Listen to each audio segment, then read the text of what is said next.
Das seções. Das disposições gerais. Artigo 99. O presidente do tribunal, ouvidos os presidentes dos órgãos julgadores, designará os dias da semana em que serão realizadas as sessões ordinárias. As sessões extraordinárias serão realizadas mediante convocação do presidente do respectivo órgão colegiado. O presidente do tribunal convocará o tribunal pleno para sessões especiais, solenes ou administrativas. Artigo 100. Os desembargadores usarão toga em todas as sessões judiciárias e administrativas. Nas sessões solenes será usada a toga de gala, o capelo e o botão referente ao grau-grão colar da Ordem do Mérito Judiciário do Distrito Federal e dos Territórios. Na sessão solene prevista no artigo 125, inciso 2º, será também usada a insígnia referente ao grau-grão colar da Ordem do Mérito Judiciário do Distrito Federal e dos Territórios. Os desembargadores ingressarão e sairão das salas de sessões com as vestes talares. As vestes talares compreendem a toga e a insígnia, quando esta for de uso obrigatório. Ato da Presidência disciplinará os modelos das vestes talares. Artigo 101. Os advogados ocuparão a tribuna usando capa ou beca, além do traje civil completo, sempre que se dirigirem ao tribunal ou a qualquer de seus membros. Artigo 102. O presidente da sessão terá assento à mesa, na parte central, e os desembargadores sentar-se-ão à direita e à esquerda, em ordem decrescente de antiguidade no tribunal. Os juízes de direito substitutos de segundo grau e os juízes de direito convocados terão assento após o desembargador mais moderno, observando-se a ordem de antiguidade. O representante do Ministério Público sentar-se-á à direita do presidente. Artigo 103. Nas sessões de julgamento, será observada a seguinte ordem: verificação do número de desembargadores presentes. Leitura, discussão e aprovação da ata da sessão anterior. Indicações e propostas. Julgamento dos processos. A sessão não será realizada se o quórum não se completar em até 30 minutos após o horário designado para o seu início, lavrando-se termo que mencionará os desembargadores presentes e os que, justificadamente ou não, deixaram de comparecer. Artigo 104. Competirá ao presidente a polícia das sessões, podendo determinar a retirada da sala de quem se portar de modo inconveniente, bem como cassar a palavra do advogado que, em sustentação oral, conduza-se de maneira desrespeitosa ou inadequada. Das sessões de julgamento. Artigo 105. As sessões ordinárias terão início às 13h30, serão suspensas às 16h, por 20 minutos, e terminarão às 18h, salvo quando esgotada a pauta. Os trabalhos serão prorrogados, sempre que necessário, para o término de julgamento iniciado ou por deliberação da maioria dos desembargadores. As sessões extraordinárias, designadas a critério do presidente do órgão julgador, poderão ser convocadas para qualquer dia útil, inclusive no período matutino. Artigo 106. As sessões e as votações serão públicas, exceto as relativas a processos que correrem em segredo de justiça e aos casos previstos em lei ou neste regimento.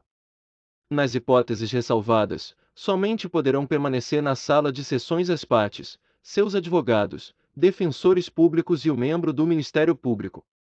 Em qualquer caso, será pública a proclamação do resultado.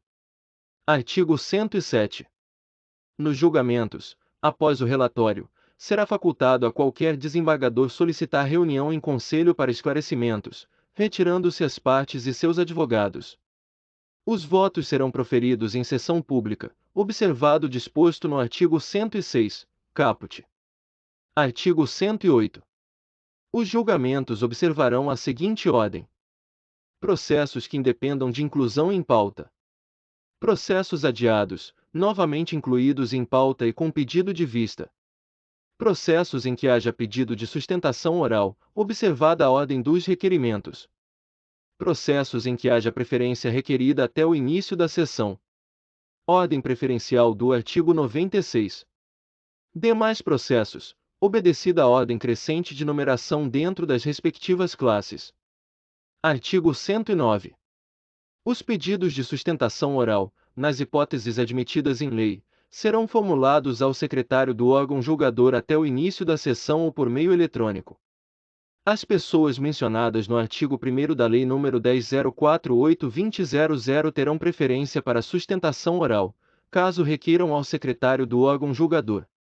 A sustentação oral no incidente de resolução de demandas repetitivas observará o disposto no artigo 984 do Código de Processo Civil. Havendo disponibilidade técnica, é permitido ao advogado com domicílio profissional em outra cidade realizar sustentação oral por meio de videoconferência ou outro recurso tecnológico de transmissão de sons e imagens em tempo real, desde que o requeira até o dia anterior ao da sessão. Ato do presidente do tribunal disciplinará o requerimento de sustentação oral por meio eletrônico. Artigo 110. Não comportarão sustentação oral as seguintes hipóteses: agravos de qualquer espécie, exceto agravo de instrumento interposto contra decisão interlocutória que verse sobre tutela provisória de urgência ou da evidência. Agravo de instrumento interposto contra decisão que julgue antecipadamente parte do mérito. Agravo interno interposto contra decisão do relator que extinga o processo na ação rescisória, no mandado de segurança e na reclamação ou que examine pedido liminar nessas mesmas ações. Agravo interno interposto contra a decisão do relator que extinga o processo na revisão criminal. Embargos de declaração. Exceções ou incidentes de impedimento ou de suspeição. Conflito de competência. Artigo 111. Após o relatório, o presidente da sessão dará a palavra, sucessivamente, ao recorrente e ao recorrido, pelo prazo improrrogável de 15 minutos, salvo na ação penal originária, em que o prazo será de 1 hora, prorrogável a critério do presidente do Conselho Especial. O representante do Ministério Público, atuando como fiscal da ordem jurídica, terá a palavra após os advogados das partes, pelo prazo improrrogável de 15 minutos, salvo na ação penal privada, em que terá a palavra após o advogado do querelante. Se houver litisconsortes não representados pelo mesmo advogado, o prazo será contado em dobro e dividido igualmente entre os do mesmo grupo, se diversamente não convencionarem. Se existir oposição, o advogado do opoente será o último a sustentar, dispondo de prazo idêntico ao das partes originárias. A sustentação do advogado do assistente, já admitido, sucederá a do representante do assistido, aplicando-se a norma do parágrafo 2º deste artigo. Na ação penal originária, se houver corréus em posições antagônicas, os respectivos advogados disporão do prazo referido na parte final do caput deste artigo. Artigo 112. O relator, ao verificar a existência de processo sobre a mesma questão jurídica de outro chamado a julgamento, poderá requerer ao presidente do órgão sejam julgados simultaneamente. Artigo 113. Qualquer magistrado que não se considerar habilitado a proferir imediatamente seu voto poderá solicitar vista pelo prazo máximo de 10 dias, após o qual o recurso será reincluído em pauta para julgamento na sessão seguinte à data da devolução.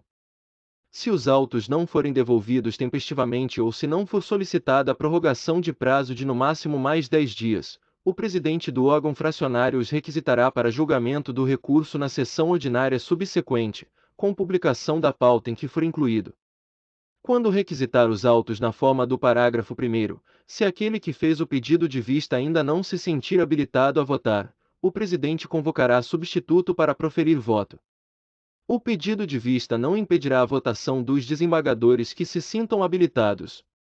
Na sessão de continuação do julgamento, serão computados os votos já proferidos. Se o número total de votantes for par, não exercerá a presidência do órgão julgador desembargador que tenha proferido o voto ou que haja pedido vista. Se o desembargador que pediu vista afastar-se por mais de 30 dias e restar apenas o voto dele, o presidente do órgão julgador requisitará os autos para a conclusão do julgamento e convocará novo desembargador se indispensável para a composição do quórum ou para desempate. Prevalecerá a decisão mais favorável ao paciente se houver empate em habeas corpus e se o voto de vista for dispensável para o quórum de julgamento. A ausência de desembargador que ainda não tenha votado não impedirá a continuação do julgamento, exceto se indispensável para o quórum de votação, caso em que proferirá seu voto na primeira sessão a que comparecer. Se o afastamento for superior a 30 dias, será convocado substituto, repetindo-se o relatório, e, se requerida, a sustentação oral. Artigo 114. Os desembargadores que não tenham assistido ao relatório poderão participar do julgamento desde que se considerem habilitados e não tenha havido sustentação oral. Artigo 115. Os votos serão proferidos em ordem decrescente de antiguidade, a partir do relator, seguido do revisor, se houver. Nos feitos de competência das turmas, a decisão será tomada pelos votos de 3 julgadores. Nos feitos de competência das câmaras cíveis, a decisão será tomada pelos votos de 9 julgadores. Na Câmara Criminal, votarão todos os julgadores presentes, observado o quórum mínimo para julgamento. Artigo 116. Observado o disposto no artigo 88, a questão preliminar suscitada no julgamento será decidida antes do mérito. O recurso não será conhecido ou será considerado prejudicado na hipótese de acolhimento da preliminar. Se a preliminar for rejeitada ou se a apreciação do mérito for com ela compatível, seguir-se-ão a discussão e o julgamento da matéria principal, sobre a qual deverão se pronunciar os juízes vencidos na preliminar. Artigo 117. Constatada a ocorrência de vício sanável, inclusive aquele que possa ser conhecido de ofício, o relator ou o órgão fracionário determinará a realização ou a renovação do ato processual, no próprio tribunal ou em primeiro grau de jurisdição, intimadas as partes. Cumprida a diligência, o relator, sempre que possível, prosseguirá no julgamento do recurso.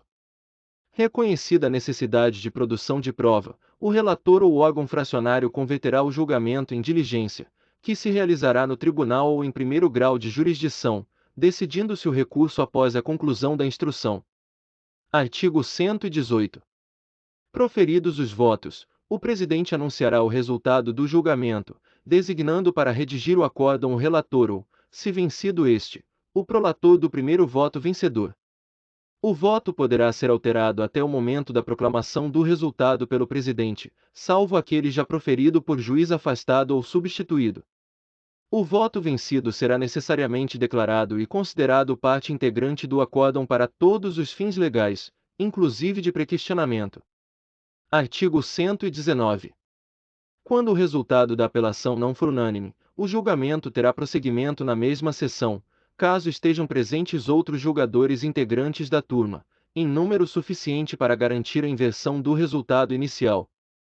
Constatada a insuficiência de quórum, será designada nova sessão de julgamento com a presença dos demais integrantes da turma, ou, se houver necessidade, mediante designação de novos julgadores, assegurado às partes e a eventuais terceiros o direito de sustentar oralmente suas razões. Havendo necessidade de complementação de quórum, o presidente da turma solicitará ao presidente do tribunal a designação de julgadores que atuem em turmas cíveis. A designação de desembargadores para a complementação de quórum será objeto de regulamentação por ato da presidência. Os julgadores que já tiverem votado poderão rever seus votos por ocasião da continuidade de julgamento. Artigo 120. O artigo anterior aplica-se, igualmente, ao julgamento não unânime proferido em ação rescisória, quando o resultado for a rescisão da sentença, caso em que o julgamento prosseguirá na Câmara Cível em quórum qualificado em número suficiente para garantir a possibilidade de inversão do resultado inicial, observada a antiguidade a partir do prolator do último voto e o disposto no parágrafo 1º do artigo 118. Agravo de instrumento, quando houver reforma da decisão que julgar parcialmente o mérito. Artigo 121. O artigo 119 não se aplica ao julgamento do incidente de assunção de competência e de resolução de demandas repetitivas, da remessa necessária, não unânime proferido pelo Conselho Especial, do julgamento eletrônico. Artigo 122. Poderão ser julgados por meio eletrônico os recursos e os processos de competência originária. Artigo 123. As partes serão intimadas do julgamento eletrônico e poderão, no prazo de 5 dias úteis, apresentar memoriais ou objeção à forma de julgamento. Será excluído do julgamento eletrônico o processo em relação ao qual for manifestada discordância por qualquer das partes. Artigo 124. O julgamento eletrônico será feito mediante aplicativo próprio e observará o seguinte procedimento. O relator enviará seu voto aos demais membros do colegiado integrantes do quórum de julgamento. No prazo máximo de 5 dias úteis a partir do recebimento do voto do relator, os demais desembargadores compartilharão seu voto de adesão ou de divergência. Caso não seja observado o prazo de que trata o inciso anterior, o relator poderá incluir o processo em pauta para julgamento presencial. Persistindo a divergência, poderá o processo ser apreciado em sessão presencial mediante inclusão em pauta. Concluído o julgamento e lavrado o acórdão, a ementa será publicada no Diário de Justiça Eletrônico no prazo máximo de 10 dias.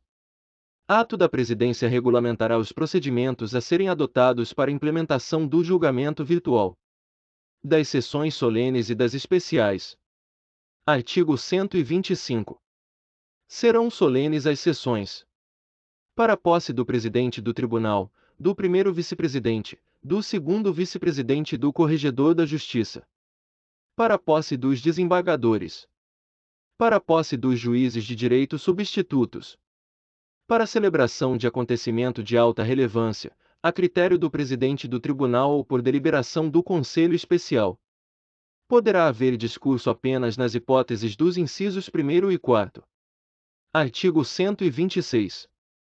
Serão especiais as sessões convocadas para prestar homenagem aos seus desembargadores. Por motivo de afastamento definitivo da jurisdição, exceto se decorrer de aplicação de penalidade. Por motivo de falecimento. Para celebrar o centenário de seu nascimento, após deliberação do Conselho Especial, no exercício das funções administrativas. O presidente do tribunal designará um membro da corte para saudar o desembargador homenageado na última sessão que este participar antes da aposentadoria, para homenagear a memória do desembargador falecido na primeira sessão após a comunicação do óbito, para homenagear, na data definida pelo tribunal, a comemoração do centenário de nascimento, franqueando, sucessivamente, palavra ao Procurador-Geral de Justiça e ao Presidente da Ordem dos Advogados do Brasil, seccional do Distrito Federal. Havendo dois ou mais homenageados comemorando o centenário de nascimento no mesmo ano, a sessão especial será conjunta. Artigo 127. Os juízes usarão togas nas sessões solenes e especiais. Ato do presidente do tribunal regulamentará o cerimonial das sessões, das decisões e das notas taquigráficas. Artigo 128. As decisões serão lavradas pelo relator em forma de acórdão, do qual constarão a espécie e o número do feito, os nomes das partes e dos desembargadores que votaram, a ementa, o relatório e os votos com as conclusões e os fundamentos da decisão. As notas taquigráficas serão revisadas e incluídas no voto no prazo regimental, vedada a sua disponibilização. O acórdão terá ementa que conterá os princípios jurídicos que orientaram a decisão. Em caso de divergência, os votos prevalecerão em face da ementa. O relatório constará do acórdão independentemente do seu prévio lançamento nos autos. Na elaboração de acórdãos e de documentos da atividade judiciária, deverão ser observados os padrões técnicos adotados pelo tribunal. Em caso de inobservância do disposto no parágrafo 5º, os acórdãos ou os documentos retornarão à origem para adequação. Nos processos que tramitam em segredo de justiça, os nomes das partes serão abreviados no relatório, no voto e na ementa. Artigo 129. Se o relator for vencido na questão principal ou afastar-se do exercício de suas funções por prazo superior a 30 dias, o prolator do primeiro voto vencedor lavrará o acórdão. Artigo 130.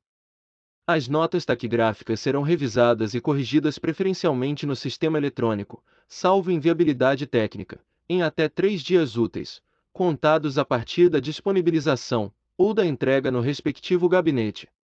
Decorrido o prazo, as notas taquigráficas serão trasladadas para os autos pelo relator com a observação de que não foram revisadas. Artigo 131. O acórdão será subscrito pelo relator.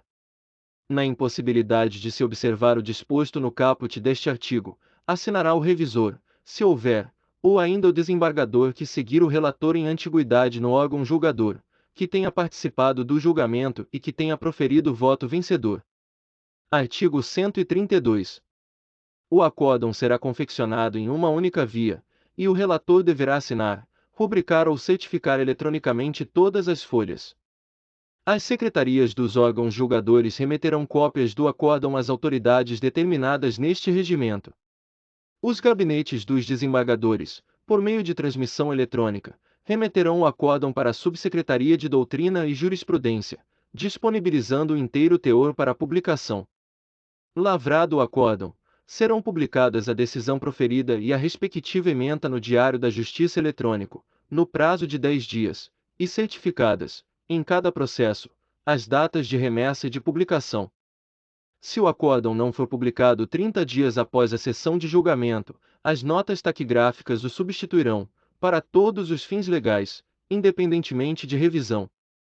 Na hipótese do parágrafo anterior, o presidente do tribunal lavrará, de imediato, as conclusões e a ementa e mandará publicar o acórdão. Artigo 133. Independerá de acórdão, para que seja cumprida, a decisão que conceder habeas corpus ou mandado de segurança. Que, em habeas corpus ou mandado de segurança, declinada a competência para outro órgão do Tribunal ou Juízo de primeiro grau do Distrito Federal e dos Territórios. Que decidir conflito de competência.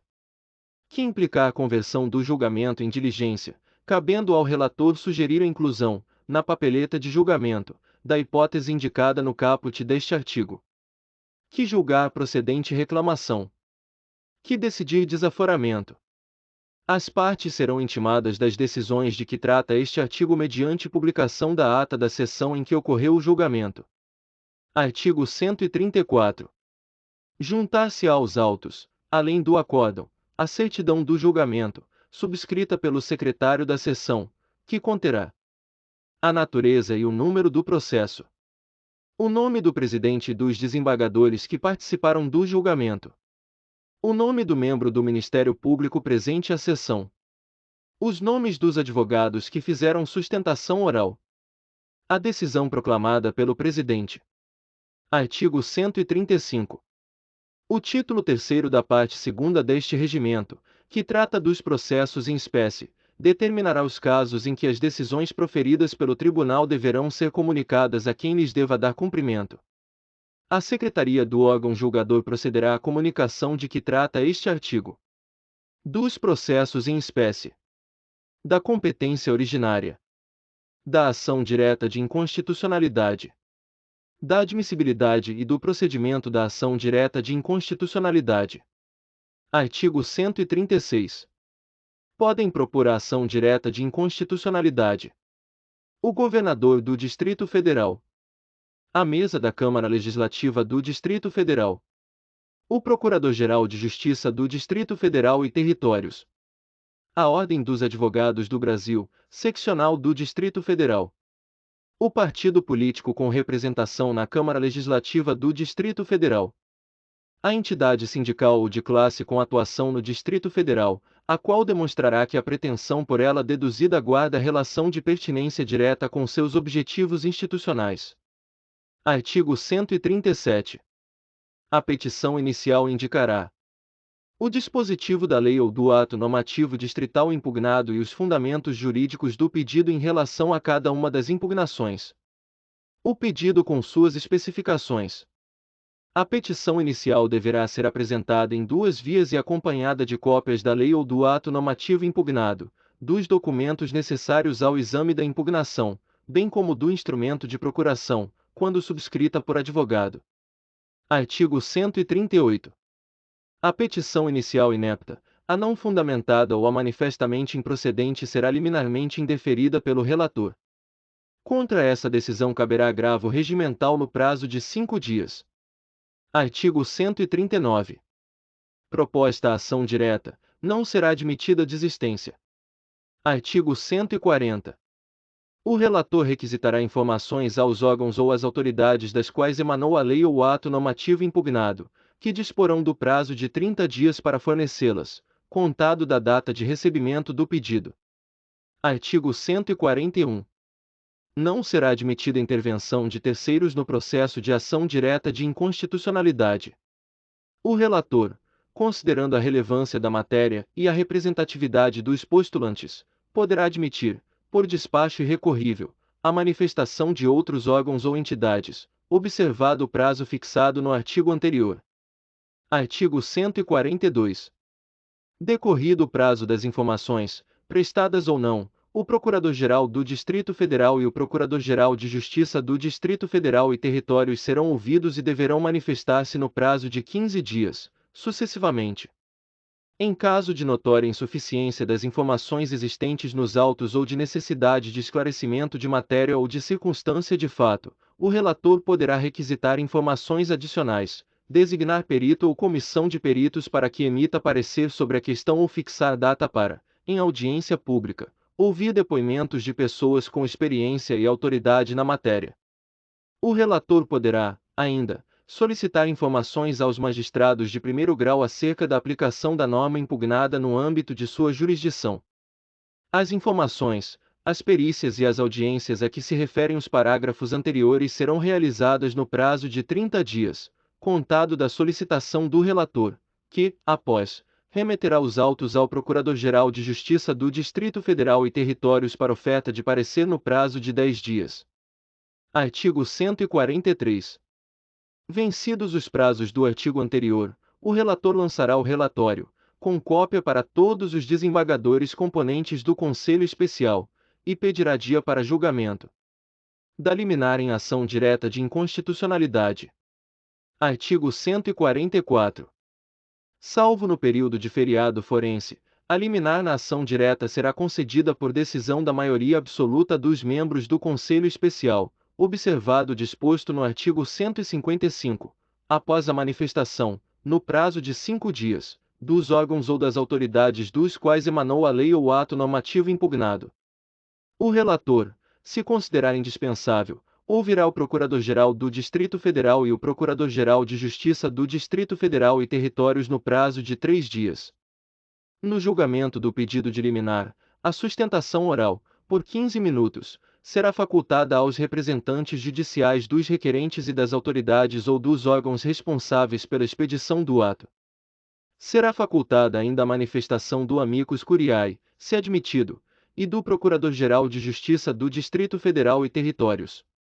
Em caso de excepcional urgência, o Conselho Especial poderá deferir a liminar sem a manifestação dos órgãos ou das autoridades dos quais emanou a lei ou o ato normativo impugnado.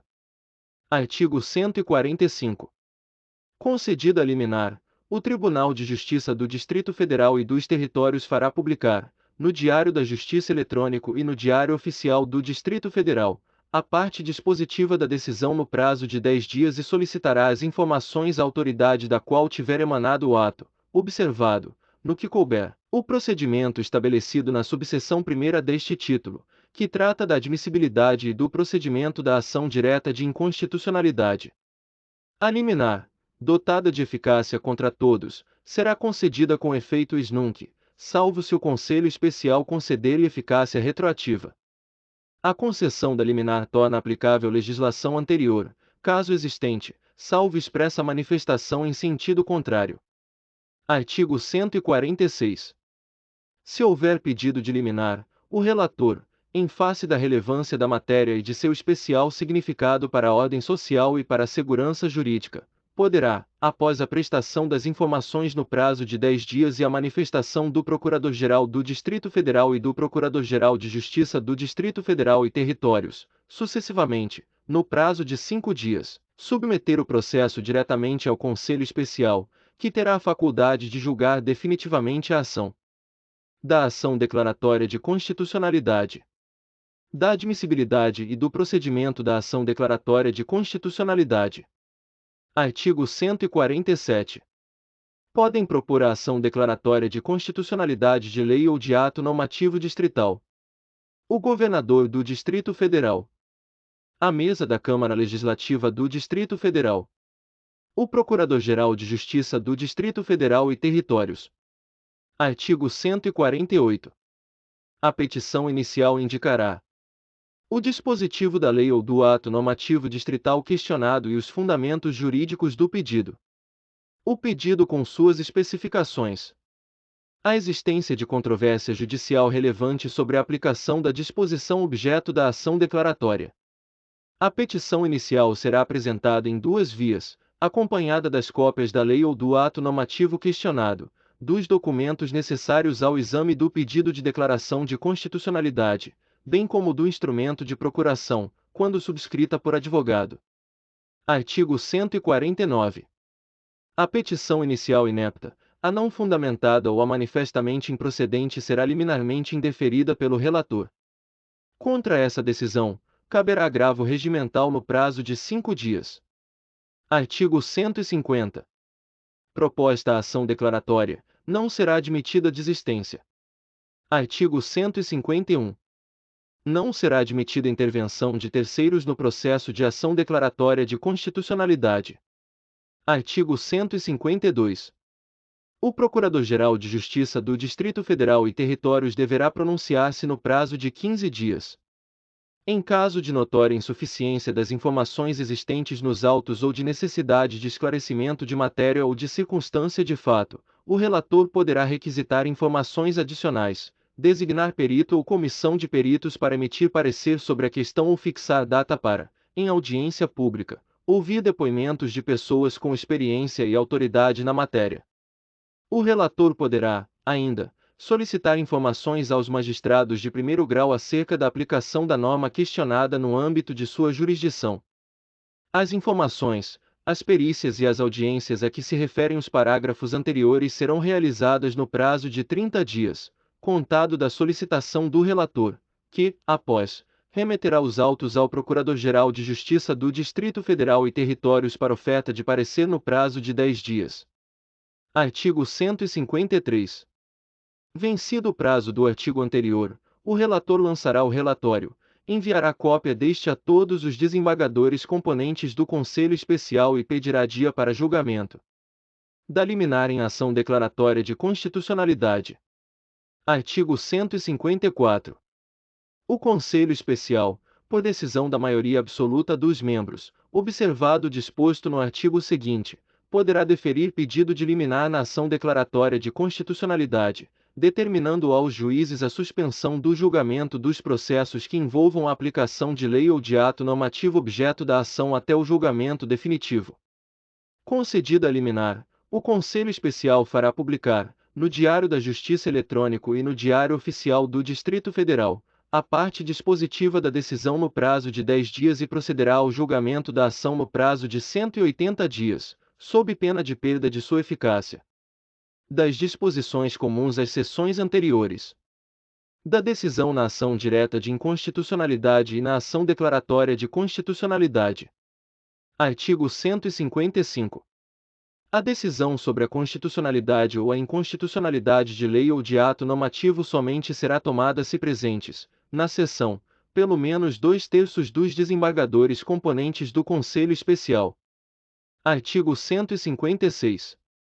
Efetuado o julgamento, proclamar-se-á a constitucionalidade ou a inconstitucionalidade da disposição ou da norma impugnada se, em um ou em outro sentido, tiver-se manifestado pelo menos a maioria absoluta dos desembargadores componentes do Conselho Especial, quer se trate de ação direta de inconstitucionalidade, quer de ação declaratória de constitucionalidade.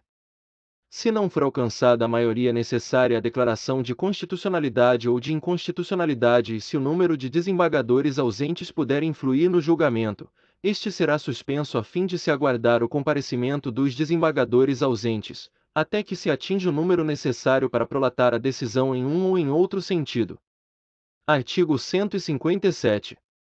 Proclamada a constitucionalidade, julgar-se-á improcedente a ação direta ou procedente eventual ação declaratória, e, proclamada a inconstitucionalidade, julgar-se-á procedente a ação direta ou improcedente eventual ação declaratória. Artigo 158. Julgada a ação, comunicar-se-á a decisão à autoridade ou ao órgão responsável pela expedição do ato. Artigo 159.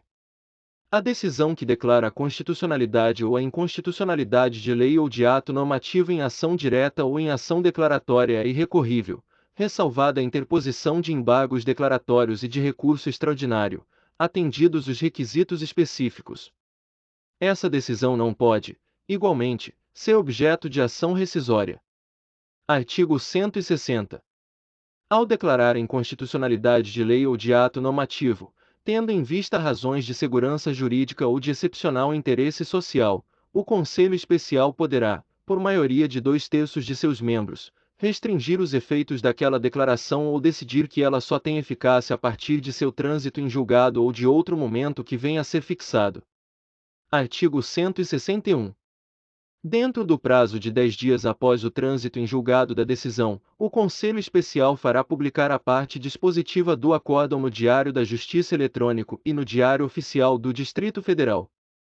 A declaração de constitucionalidade ou de inconstitucionalidade, inclusive a interpretação conforme a Constituição, e a declaração parcial de inconstitucionalidade sem redução de texto tem eficácia contra todos e efeito vinculante em relação aos órgãos do Poder Judiciário e à administração pública do Distrito Federal. Artigo 162. O Procurador-Geral de Justiça do Distrito Federal e Territórios será sempre ouvido nas ações diretas de inconstitucionalidade e nas ações declaratórias de constitucionalidade. Artigo 163. Declarada a inconstitucionalidade por omissão de medida para tornar efetiva a norma da Lei Orgânica do Distrito Federal, a decisão será comunicada ao poder competente para adoção das providências necessárias e, em se tratando de órgão administrativo, para fazê-lo em 30 dias. Da reclamação ao Conselho Especial. Artigo 164.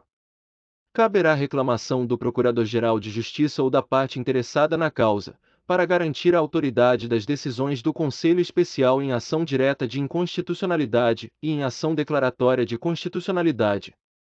A reclamação, dirigida ao presidente do tribunal, instruída com prova documental, será autuada e distribuída ao relator da causa principal sempre que possível. Artigo 165. O relator requisitará informações da autoridade a quem foi imputada a prática do ato impugnado, que as prestará no prazo de 10 dias. Artigo 166. O relator poderá determinar a suspensão do curso do processo em que se tenha verificado o ato reclamado, ou a remessa dos respectivos autos ao tribunal. Artigo 167. Qualquer interessado poderá impugnar o pedido do reclamante. Artigo 168. O Ministério Público, quando não houver formulado a reclamação, terá vista do processo por 5 dias, decorrido o prazo para informações. Artigo 169. Ao julgar procedente a reclamação, o Conselho Especial cassará a decisão exorbitante de seu julgado ou determinará medida adequada à observância de sua jurisdição. Artigo 170.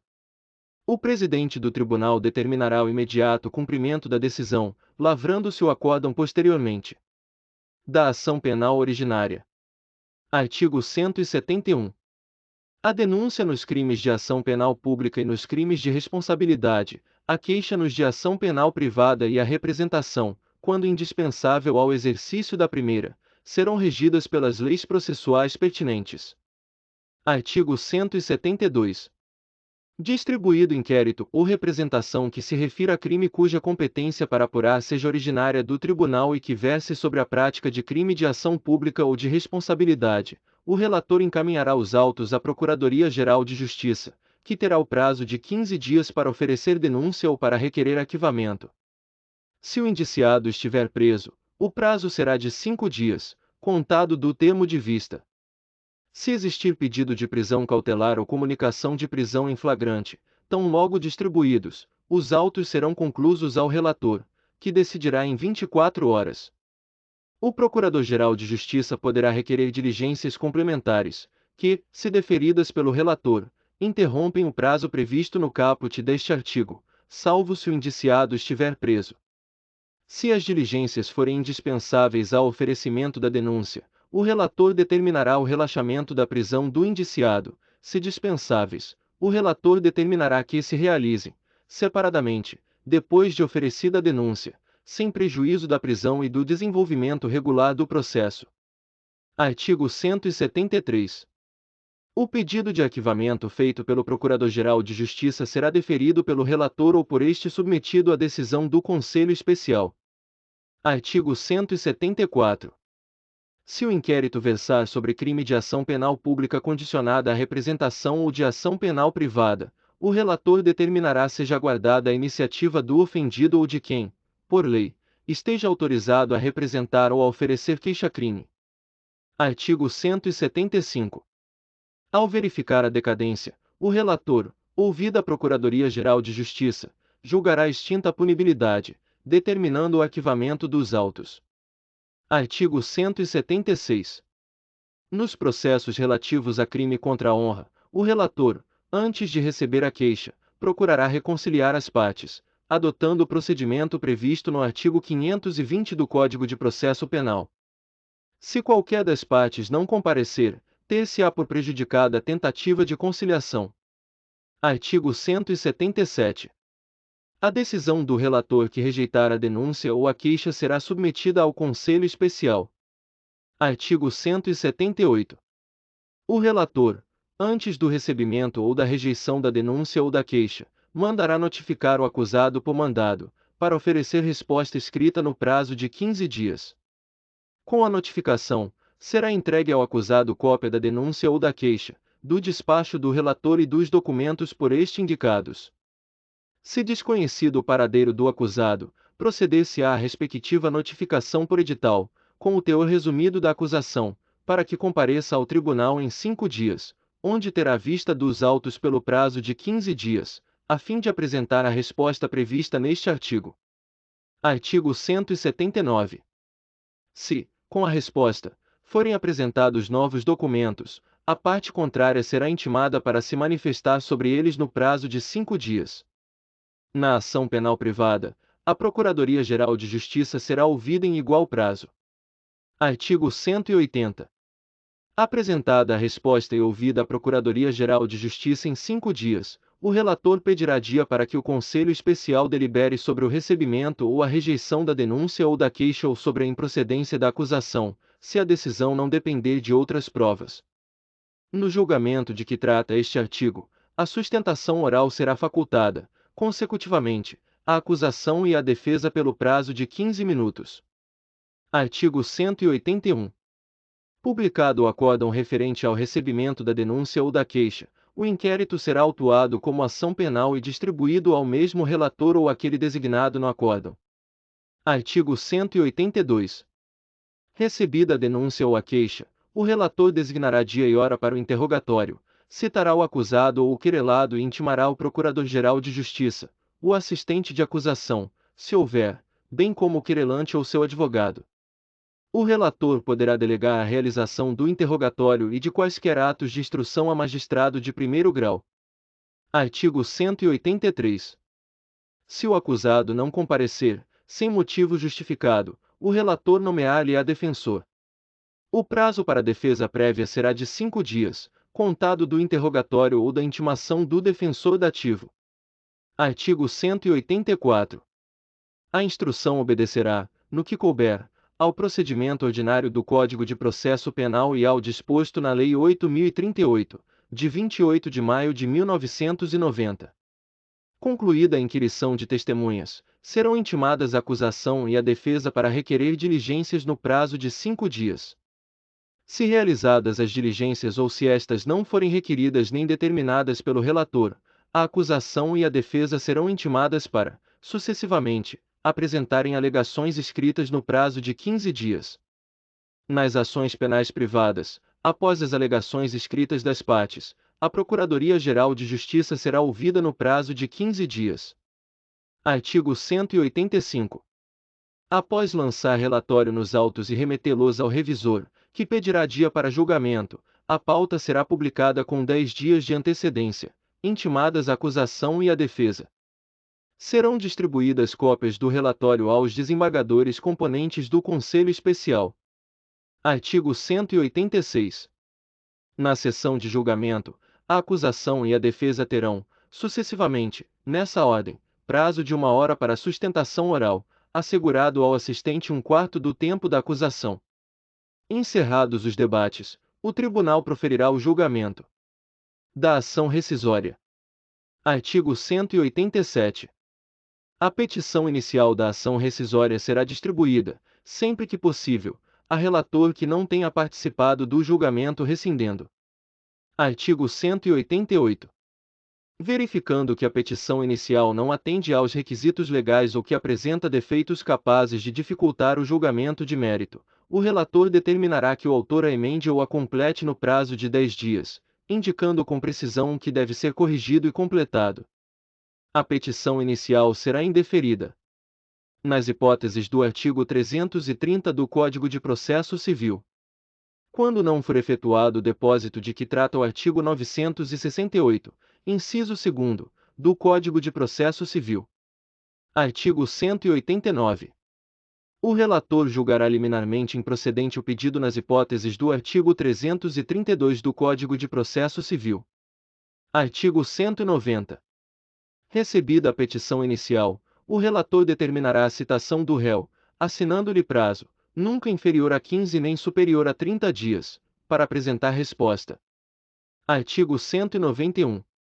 Apresentada a resposta ou decorrido o prazo para fazê-lo, o relator adotará as providências preliminares que se fizerem necessárias. Não havendo necessidade de produção de provas, o relator lançará relatório e determinará a inclusão do processo em pauta para julgamento. Artigo 192. Se os fatos alegados pelas partes dependerem de prova, o relator saneará o processo e decidirá sobre a sua produção. O relator poderá delegar competência ao órgão que proferiu a decisão rescindenda para a produção de provas, fixando o prazo de 1 a 3 meses para a devolução dos autos.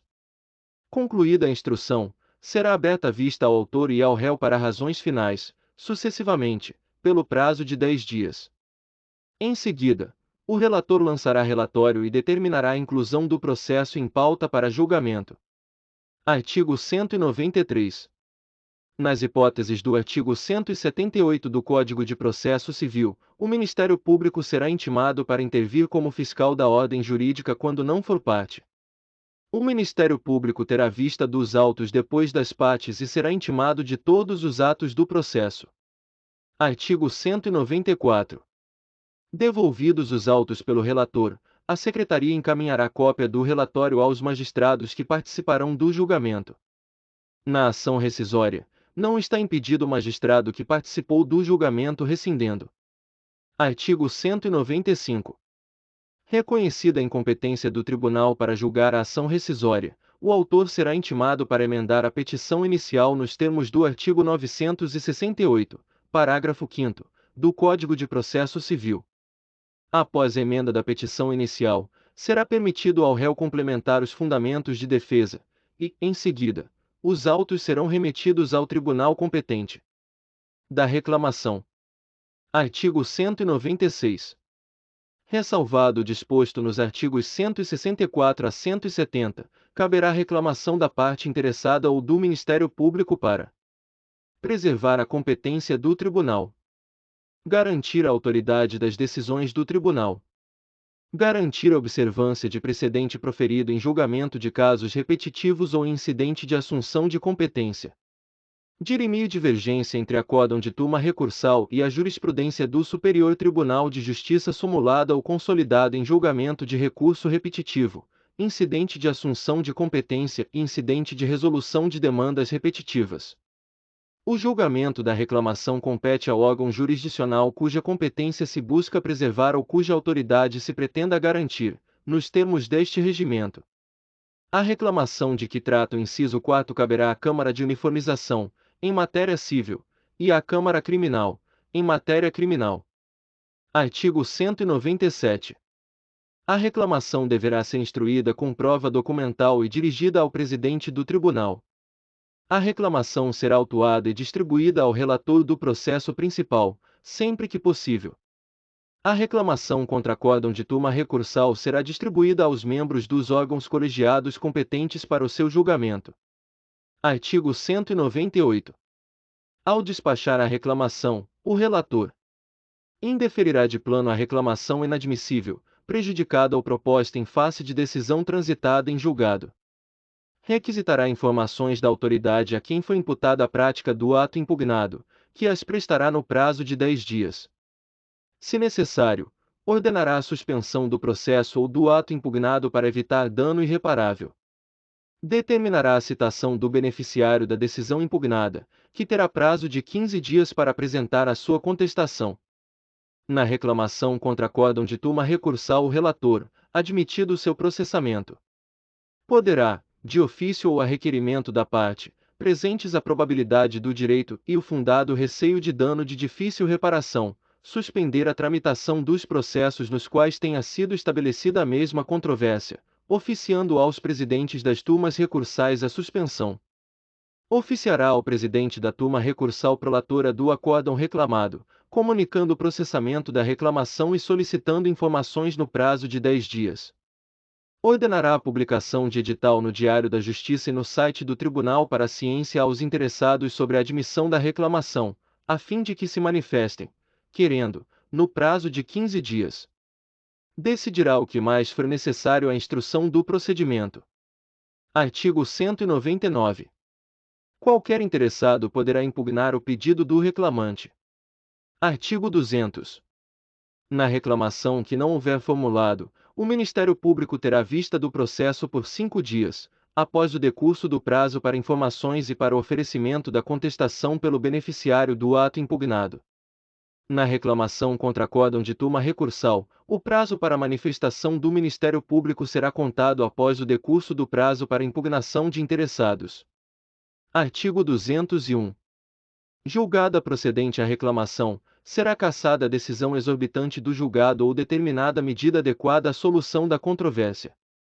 Artigo 202. O presidente do tribunal determinará o imediato cumprimento da decisão, lavrando-se o acórdão posteriormente. O acórdão do julgamento da reclamação de turma recursal será enviado mediante cópia ao presidente da turma recursal prolatora da decisão reclamada e por meio eletrônico às demais turmas e juízes do sistema dos juizados especiais. Da avocatória. Artigo 203.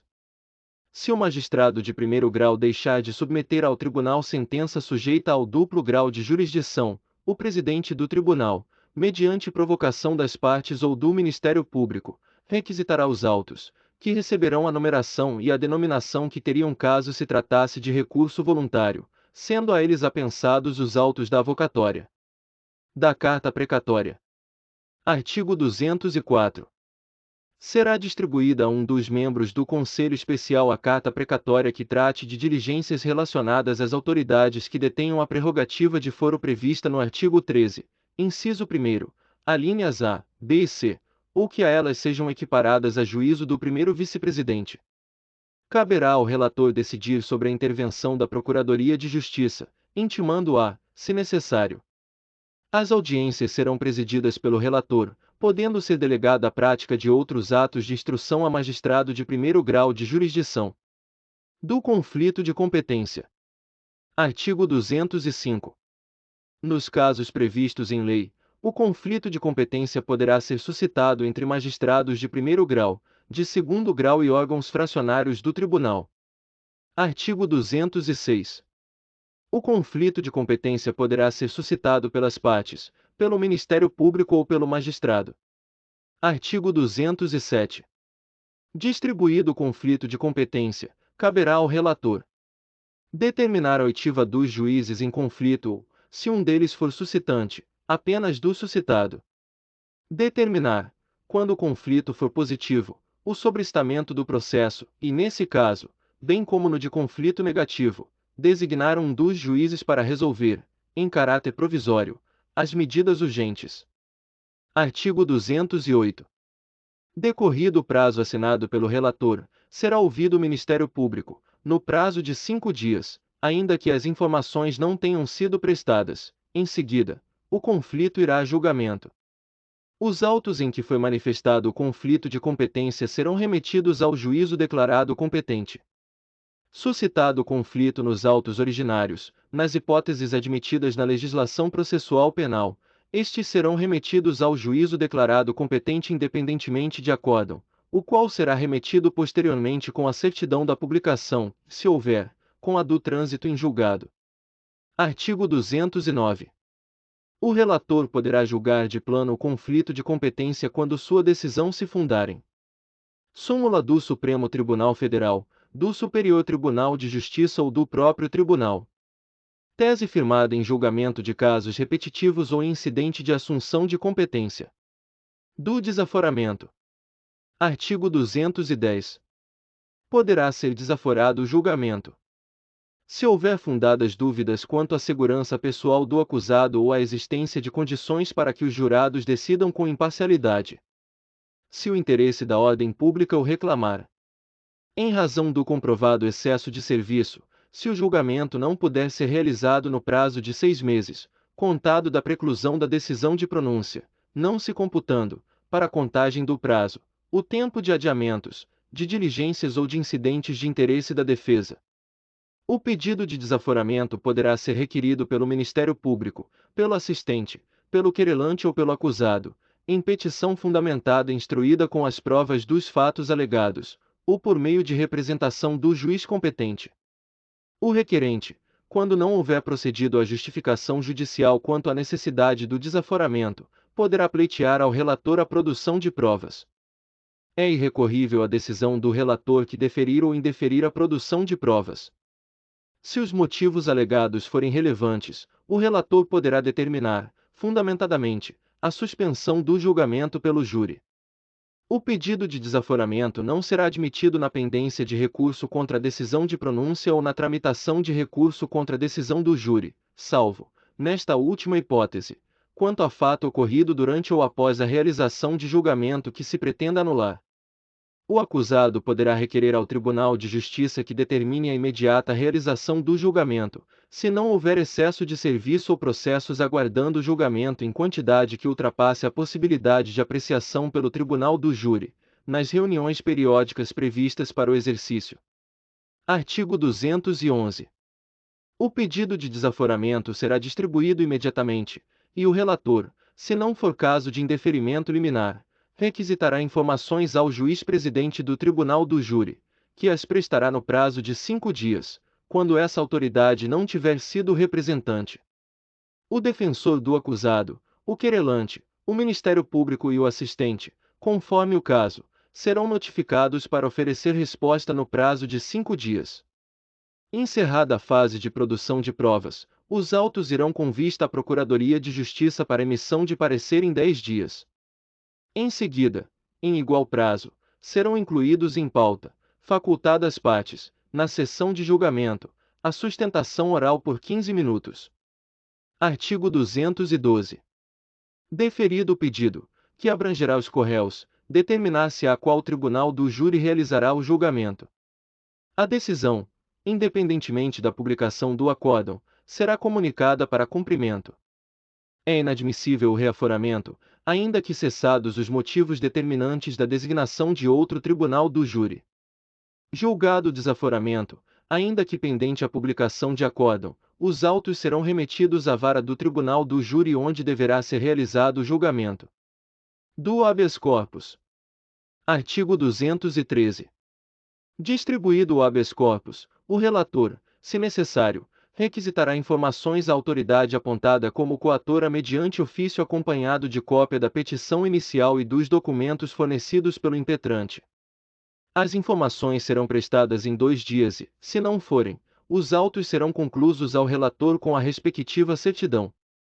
Se houver pedido de liminar, os autos serão conclusos ao relator para exame. Artigo 214. Se a autoridade apontada como coator encontrar-se fora do Distrito Federal, a Secretaria transmitirá ofício, incluindo o resumo da inicial, pelo mais rápido meio de comunicação de que dispuser. Artigo 215. O relator poderá, em todos os casos, ordenar diligência necessária à instrução do pedido, determinar a apresentação do paciente, inclusive na sessão de julgamento, nomear advogado para acompanhar o processamento do feito, se o impetrante não for bacharel em direito. Mandar expedir, no habeas corpus preventivo, salvo-conduto até decisão do feito, se houver grave risco de consumar-se a violência. Artigo 216. Recebidas as informações e cumpridas as diligências determinadas pelo relator, os autos serão remetidos, independentemente de despacho, à Procuradoria de Justiça para oferta de parecer em 5 dias. Artigo 217. O relator apresentará o processo para julgamento em mesa, na primeira sessão seguinte ao recebimento dos autos advindos da Procuradoria de Justiça. Artigo 218. A decisão de habeas corpus será imediatamente comunicada pelo presidente do órgão julgador à autoridade apontada como coatora, a quem caberá tomar as providências necessárias para o cumprimento dela. Tão logo registrado o acórdão, a respectiva cópia será encaminhada à autoridade. O tribunal expedirá, entretanto, os alvarás de soltura e os salvo-condutos, sempre subscritos pelo presidente do órgão julgador. Em se tratando de anulação do processo originário, a autoridade apontada como coatora poderá renovar os atos anulados, independentemente do recebimento do acórdão do habeas corpus, desde que, para isso, tenha os elementos necessários. Artigo 219. A prestação de fiança decorrente de ordem concessiva de habeas corpus em segundo grau de jurisdição será efetivada perante o relator, que poderá delegar a atribuição a magistrado de primeiro grau. Artigo 220. Os órgãos julgadores concederão habeas corpus de ofício sempre que, em processos sujeitos a seu julgamento, concluam pela existência de constrangimento ilegal à liberdade de locomoção e de permanência. O Conselho Especial e a Câmara Criminal poderão conceder habeas corpus na hipótese deste artigo, ainda que a competência originária seja da turma do habeas data. Artigo 221. Distribuído o habeas data, os autos serão conclusos ao relator, que determinará a solicitação de informações à autoridade impetrada para que as forneça no prazo de 5 dias. Recebidas ou não as informações, os autos serão remetidos à Procuradoria-Geral ou à Procuradoria de Justiça, para emitir parecer em igual prazo. Devolvidos, os autos serão conclusos ao relator, que os levará para julgamento em mesa, na sessão subsequente. As decisões de mérito serão comunicadas às autoridades impetradas, que a elas darão cumprimento, praticando, para isso, todos os atos necessários. Após o registro, a cópia do acórdão será remetida às autoridades competentes. Do inquérito. Artigo 222. O inquérito será instaurado e desenvolvido, no que couber, de acordo com as normas aplicadas à ação penal originária, previstas neste regimento, na legislação especial e nas leis processuais da intervenção federal no Distrito Federal ou nos territórios.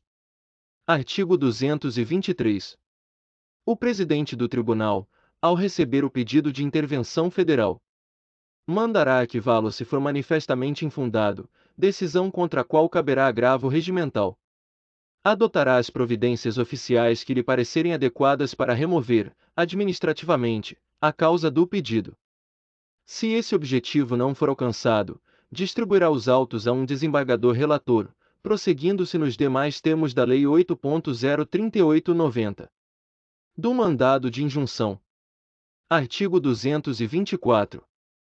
Ao processamento e ao julgamento do mandado de injunção aplicar-se-ão as normas relativas ao mandado de segurança, no que couber. Do mandado de segurança. Artigo 225. A petição inicial de mandado de segurança deverá indicar, precisamente, a autoridade apontada como coatora, bem como a pessoa jurídica que ela integra, a qual está vinculada ou na qual exerce atribuições. Especificar nome e endereço completos do litisconsorte, se houver, bem como consignar se ele se encontra em lugar incerto e não sabido. Vir acompanhada de cópias, com os documentos que a instruam, em número equivalente ao quantitativo de autoridades informantes e, se houver, de litisconsortes. Artigo 226. Feita a distribuição e imediata conclusão dos autos, poderá o relator indeferir a petição inicial quando não for o caso de mandado de segurança ou lhe faltar algum dos requisitos legais ou quando decorrido o prazo legal para a impetração.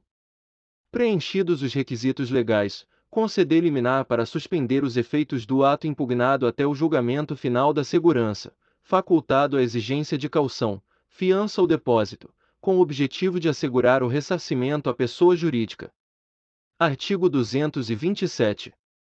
Recebida a petição inicial, o relator ordenará a notificação da autoridade apontada como coatora para que, no prazo de 10 dias, preste as informações que se dê ciência do feito ao órgão de representação judicial da pessoa jurídica interessada, enviando-lhe cópia da inicial sem documentos, para que, querendo, ingresse no feito. A citação do litisconsorte passivo, se houver, observando-se as disposições da Lei Processual Civil. Artigo 228. Prestadas as informações e apresentada a resposta pelo litisconsorte, ou decorridos os respectivos prazos, os autos serão remetidos à Procuradoria de Justiça, independentemente de despacho, para parecer no prazo improrrogável de 10 dias. Artigo 229.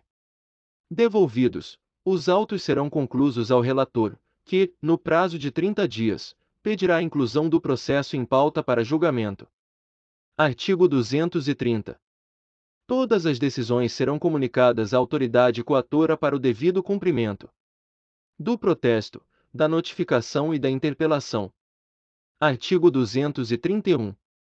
Os pedidos de protesto, de notificação ou de interpelação serão processados em conformidade com as leis processuais civis e penais. Feita a intimação e decorridas 48 horas, os autos serão entregues ao notificante independentemente de traslado da reclamação no processo penal. Artigo 232.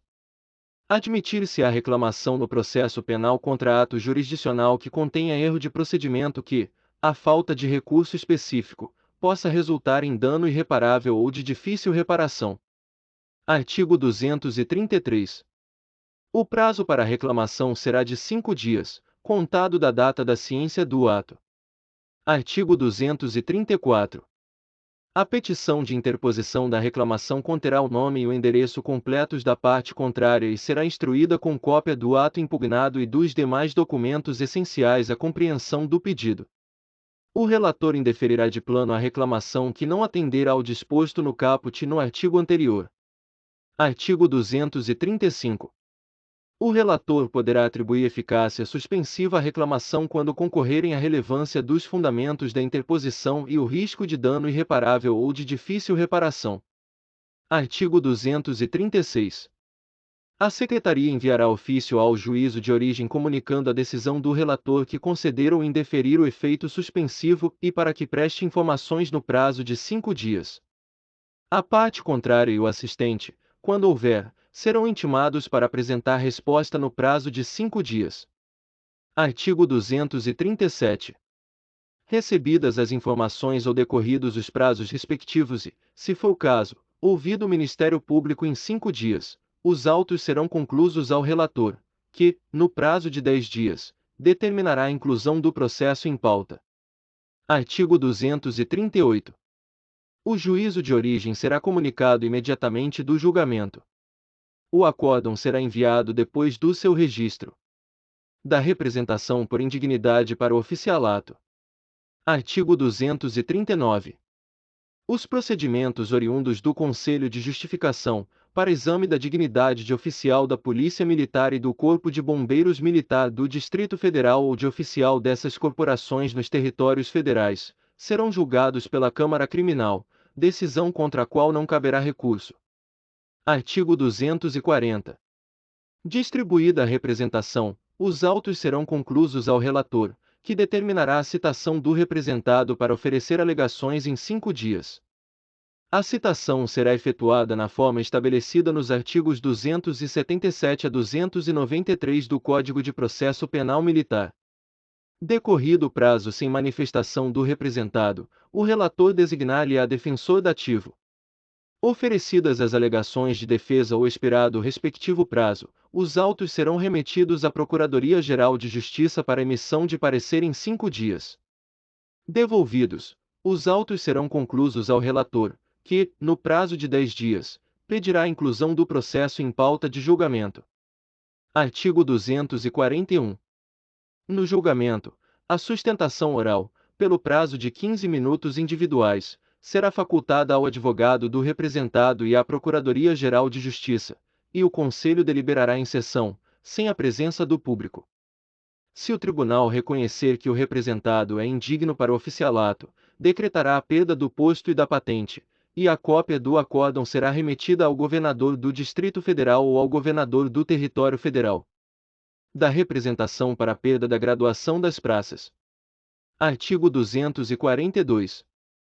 Os procedimentos oriundos do Conselho de Disciplina, para exame da perda da graduação das praças da Polícia Militar e do Corpo de Bombeiros Militar do Distrito Federal ou das praças dessas corporações nos territórios federais, serão julgados pela Câmara Criminal. Artigo 243. Quanto ao procedimento para julgamento da representação de que trata o artigo anterior, serão observadas as disposições dos artigos 240 e 241 da Revisão Criminal. Artigo 244. A petição inicial de revisão criminal será instruída com a certidão do trânsito em julgado da decisão condenatória e com as peças necessárias à comprovação dos fatos arguidos. O relator, se julgar insuficientemente instruído o pedido e conveniente a pensação dos autos originais, poderá requisitá-los. Artigo 245. A revisão será distribuída a desembargador que não tenha prolatado decisão em qualquer fase do processo originário. Artigo 246. Não indeferida liminarmente a petição, os autos serão remetidos ao Ministério Público para se manifestar no prazo de 10 dias. Ao retornarem, os autos serão conclusos ao relator e, em seguida, ao revisor, que pedirá dia para julgamento. Julgada a revisão criminal, a Secretaria do órgão julgador comunicará a decisão à Vara de Execuções Penais ou à Vara de Execuções das Penas e Medidas Alternativas e à Vara de Origem. Após o registro do acórdão, a respectiva cópia será remetida ao juízo da execução, quando se tratar de réu preso, e ao juízo de origem. Da suspensão de segurança. Artigo 247. Requerida nos termos da Lei 12.016, de 7 de agosto de 2009, a suspensão de segurança será distribuída ao presidente do tribunal, que a decidirá no prazo de 48 horas. O presidente do tribunal poderá ouvir, em 5 dias, a autoridade que praticou o ato e o Procurador-Geral de Justiça, quando não for o requerente, em igual prazo. A cópia da decisão será remetida à autoridade prolatora do ato impugnado, que tomará as medidas necessárias para o devido cumprimento.